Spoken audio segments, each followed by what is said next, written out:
चर्चा हम शुरू करेंगे, हमारे साथ खास मेहमान जुड़ेंगे, लेकिन उससे पहले सुनवाते हैं आज प्रधानमंत्री नरेंद्र मोदी ने अयोध्या पहुंचकर जो करोड़ों की सौगात दी, उस मौके पर क्या कहा और फिर विपक्ष ने क्या सवाल उठाए। तो देखिए रिपोर्ट।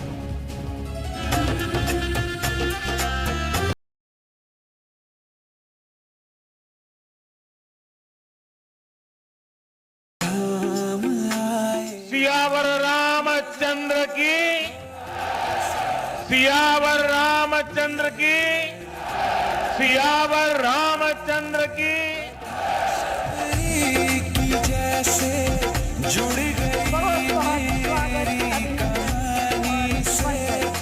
कि आप 22 जनवरी को जब अयोध्या में प्रभु राम विराजमान हो, अपने घरों में भी श्री राम ज्योति जलाएं, दीपावली मनाएं।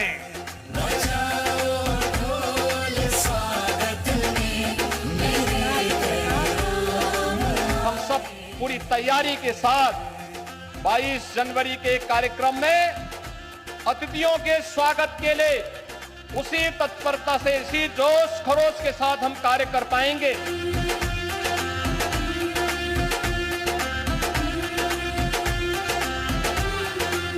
लोग अयोध्या जाएंगे, लोग भगवान श्री राम के दर्शन करने जाएंगे, भगवान श्री राम जी के परिवार जो है उनका दर्शन करेंगे। तो लोग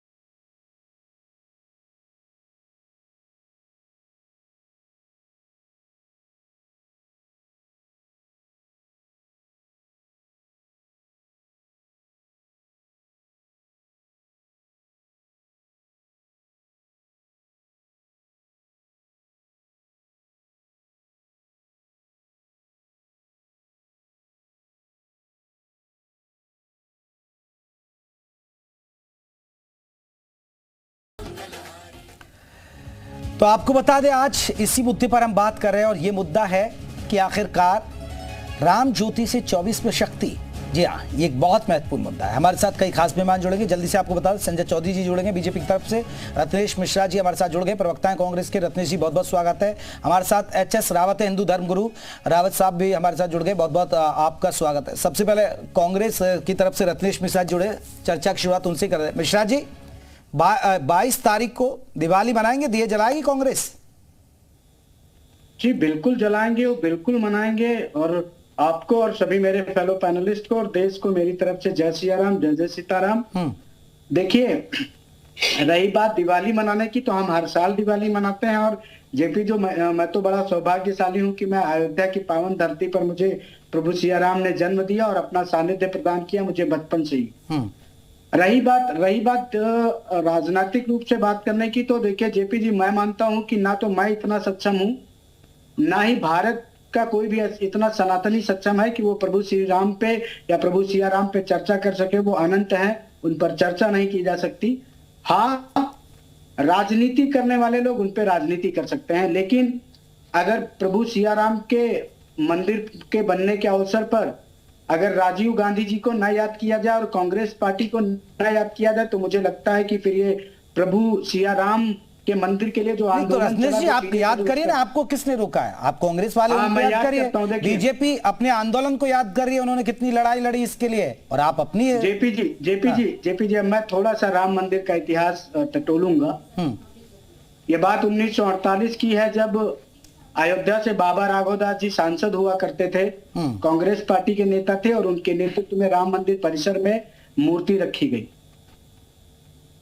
ये बात 1986 की है, जब राम मंदिर का ताला खोला गया राजीव गांधी जी के शासनकाल में, और फिर उसके बाद पूजा शुरू हुई। और 1989 में जब हिंदू महासभा ने भूमि पूजन कर शिलान्यास करने की अनुमति मांगी तो राजीव गांधी जी की सरकार थी, राजीव गांधी जी प्रधानमंत्री थे। और जो भारतीय जनता पार्टी कहती है कि कांग्रेस का कोई नेता नहीं आया, तो हिंदू महासभा ने जो शिलान्यास किया था 1989 में, उस शिलान्यास के कार्यक्रम में राजीव गांधी सरकार में बीजेपी वाले तो ये कहते हैं ये बात तब की है जब कोर्ट के अंदर कांग्रेस ये कहती है, अस्तित्व को ही नकार देती है, राम मंदिर कोई सही तरीके से पैरवी नहीं करती है। ये बात तब की है जब राम सेतु को आपकी सरकार में नकार दिया जाता है। मैं भी वो भी आपको दिला रहा हूं ना रत्नेश जी। जेपी जी ये बीजेपी वाले कहते हैं। हाँ, मैं इसका जवाब दे देता हूँ। देखिए जेपी जी, अगर कोई भी पढ़ा लिखा व्यक्ति होगा, उसे संविधान का ज्ञान होगा और विधि का ज्ञान होगा, तो हमारे यहाँ जो माननीय सर्वोच्च न्यायालय है और राज्य के जो उच्च न्यायालय है वो कोर्ट ऑफ रिकॉर्ड होते हैं। और मैं भारतीय जनता पार्टी को और भारतीय जनता पार्टी की लीडरशिप को चुनौती देता हूं कि आप राइट टू इंफॉर्मेशन एक्ट के तहत जो हमारी सरकार ने आपको दिया है, उसके तहत आप वो हलफनामा मांग लीजिए माननीय सर्वोच्च न्यायालय से और लाके लोगों को दिखा दीजिए। चलिए मिश्रा जी, मैं आऊंगा क्योंकि मेरे पास वक्त की कमी है, मुझे जल्दी जल्दी सभी मेहमानों को जोड़ना है। एचएस रावत साहब, देखिए इतना रामकाज हो रहा है, इतना भव्यता दिव्यता दिख रही है, रेलवे स्टेशन यहाँ पर बन रहा है, मॉडर्न रेलवे स्टेशन, एयरपोर्ट बन रहा है, भव्य राम मंदिर बन रहा है, क्या सियासी नजरिए से देखा जाना चाहिए? देखिए जेपी जी, बिल्कुल इसमें कोई दो राय नहीं है कि जो प्रधानमंत्री मोदी जी का और योगी जी का जो विजन है वो बहुत आगे का विजन है। जैसे त्रेता युग में भगवान राम अवतरित हुए और इस समय 500 वर्ष के बाद जो भव्य मंदिर का निर्माण हो रहा है और उसकी प्राण प्रतिष्ठा 22 जनवरी को हो रही है, उससे पहले का जो इंफ्रास्ट्रक्चर जो तैयार किया जा रहा है वो भविष्य को देख करके किया जा रहा है। इसमें कोई दो राय नहीं है, इसका लाभ मिलेगा। जनता अवेयर हो चुकी है, जनता सब जानती है। अभी मैं मिश्रा जी को सुन रहा था कि भाई कांग्रेस का भी इसमें योगदान है, राजीव गांधी का योगदान है, कांग्रेस को बुलाना चाहिए, बिल्कुल बुलाना चाहिए। मैं तो कहता हूं कांग्रेस को भी अपने पार्टी फंड से वहां पर दान जरूर देना चाहिए, वहां जाकर के भगवान राम के चरणों में दान देना चाहिए और बोलना चाहिए भाई हमारी भी हिस्सेदारी है, हम भी करोड़ों रुपए का दान दे रहे हैं, दुनिया ने दिया है। तो निश्चित तौर पर कहीं ना कहीं आपको जनता स्वीकार करेगी। नहीं तो ऐसा नहीं है कि अगर आप नहीं जाते और निमंत्रण मिलता है तो आपके मुंह में तो छछूंदर आ जाएगी। भारतीय जनता पार्टी के हाथों में तो दोनों में लड्डू रहने वाले हैं। अगर आप नहीं जाते हैं तो भी आपको लोग नकार देंगे कि देखिए राम मंदिर का इतना बड़ा भव्य उद्घाटन हुआ, उसमें आप आए नहीं। अगर आप जाते हैं और तो आपकी मुसलमान वोट जो है वो आपसे नाराज होंगी। इसलिए बेटर यह कि आप अपने हिंदुत्व को, सनातन धर्म को बचाने के लिए आपको आगे आना चाहिए। आप जितना जितना सनातन धर्म से आप हेट करेंगे या आपके सहयोगी हेट करेंगे या सनातन हिंदू धर्म के बारे में उल्टा सीधा बोलेंगे, तो आज सोशल मीडिया का जमाना है, आप मीडिया का जमाना है। आज हर एक सेकंड में सारी न्यूज़ें फैल जाती हैं। तो मुझे लगता है आपको अपडेट होना चाहिए, मंदिर निर्माण में सहयोग करना चाहिए। ठीक है रावत साहब, मैं लौटूंगा आपके पास दोबारा से। मेजर आशीष भी हमारे साथ जुड़े हैं, समाजवादी पार्टी। मेजर साहब, 22 जनवरी दीपावली मनाएंगे, दिए जलाएंगे, और क्या आपको नजर आ रहा है कि राम मंदिर के बहाने बीजेपी सियासत कर रही है, इसे सियासत का एजेंडा बना रही है? दो सवाल मेरे आपसे। जी बिल्कुल, हम सब लोग विश्व में जहां भी लोग हिंदू धर्म को मानने वाले लोग हैं उनके लिए एक हर्ष का अवसर है। और इस हर्ष के अवसर पे, जैसे मैंने पहले भी कहा है, कि सारे राजनीतिक दलों को निमंत्रण देना चाहिए, क्योंकि कोई भी पूजा पाठ का कार्यक्रम होता है हम हर एक व्यक्ति को निमंत्रण देते हैं। आना ना आना उसके चरित्र को दर्शाएगा और ना बुलाना बुलाने वाले के चरित्र को दर्शाएगा।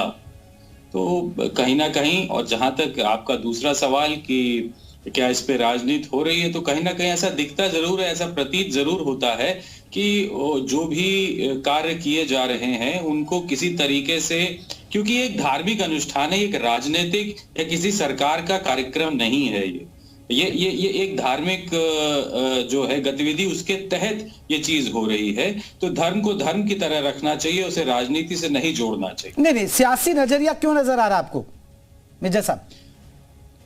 क्योंकि लंबे समय से देखिए भारतीय जनता पार्टी इसका श्रेय लेने का एक जो है वो कर रही है, क्रेडिट लेने की कोशिश कर रही है, जबकि हम सब जानते हैं कि इसका निर्माण सुप्रीम कोर्ट के आदेश पे हो रहा है।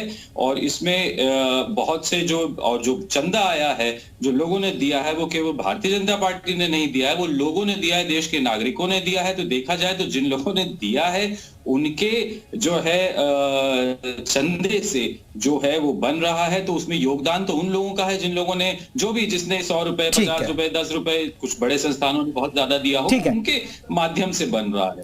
तो देखिए मेजर साहब, आपने जिस बात का जिक्र किया कि न्योता आना चाहिए, अगर घर में पूजा होती है तो सब पड़ोसी अड़ोसी को बुलाते हैं, लेकिन अखिलेश यादव जी ने एक नई लाइन ली थी, शायद आप भूल गए। उन्होंने कहा कि देखिए न्योते की जरूरत नहीं होती है, भगवान जब बुलावा आता है तो भगवान के घर से अपने आप पहुंच जाते हैं, न्योते की कोई जरूरत नहीं है। चलो मैं लौटूंगा, मैं इस पर संजय चौधरी साहब, सुना आपने समाजवादी पार्टी और कांग्रेस साफ साफ शब्दों में कह रही है कि ये राजनीतिक मुद्दा बनाया जा रहा है, क्रेडिट ले रहे हैं आप लोग। देखिए, दो तीन चीजों को स्पष्ट करते हैं। कांग्रेस के मेरे प्रवक्ता मित्र ने कहा कि कांग्रेस ने राम जन्मभूमि के लिए किया, ये जानकर कांग्रेस के लोग पता नहीं क्यों आंख बंद कर लेते हैं कि जब देश स्वतंत्र हुआ और उसके बाद राम जन्मभूमि के मंदिर पर ताला कांग्रेस ने लगवाया। ताला खुला तो बाद में ताला लगा क्यों, ये भी तो बता दो मेरे दोस्तों। और दूसरा, राम जन्मभूमि के स्थान पर बाबरी मस्जिद बने, इसलिए बाबरी मस्जिद एक्शन कमेटी बनाई गई और समाजवादी पार्टी के बहुत सारे लोग उस बाबरी मस्जिद एक्शन कमेटी के मेंबर थे। बाबरी मस्जिद एक्शन कमेटी के जो वकील थे शहरियार जिलानी साहब, उसको समाजवादी पार्टी ने अपना सरकारी वकील बना रखा था। वो सरकार के पैसे पर बाबरी मस्जिद तालीम हो, इसलिए हाई कोर्ट से लेकर सुप्रीम कोर्ट तक मुकदमा लड़ते रहे। ये वही लोग थे जो राम जन्मभूमि के स्थान पर बाबरी मस्जिद के पैरोकार थे। और हाँ, भारतीय जनता पार्टी ने अपने मैनिफेस्टो में, भारतीय जनता पार्टी ने अपने घोषणा पत्र पर जिन 3 इश्यूज पर बीजेपी विद ए डिफरेंस कही जाती थी, राम जन्मभूमि पर मंदिर का निर्माण, धारा 370 का समापन, इक्वल सिविल कोड, ये हमारे मुद्दे थे। हम जनता के बीच में इन मुद्दों को लेकर गए, जनता ने इस पर हम पर विश्वास किया, हमें समर्थन दिया। तो जनता के उस विश्वास को पूरा करने के लिए हमने इस कठिन विषय को भी सफलतापूर्वक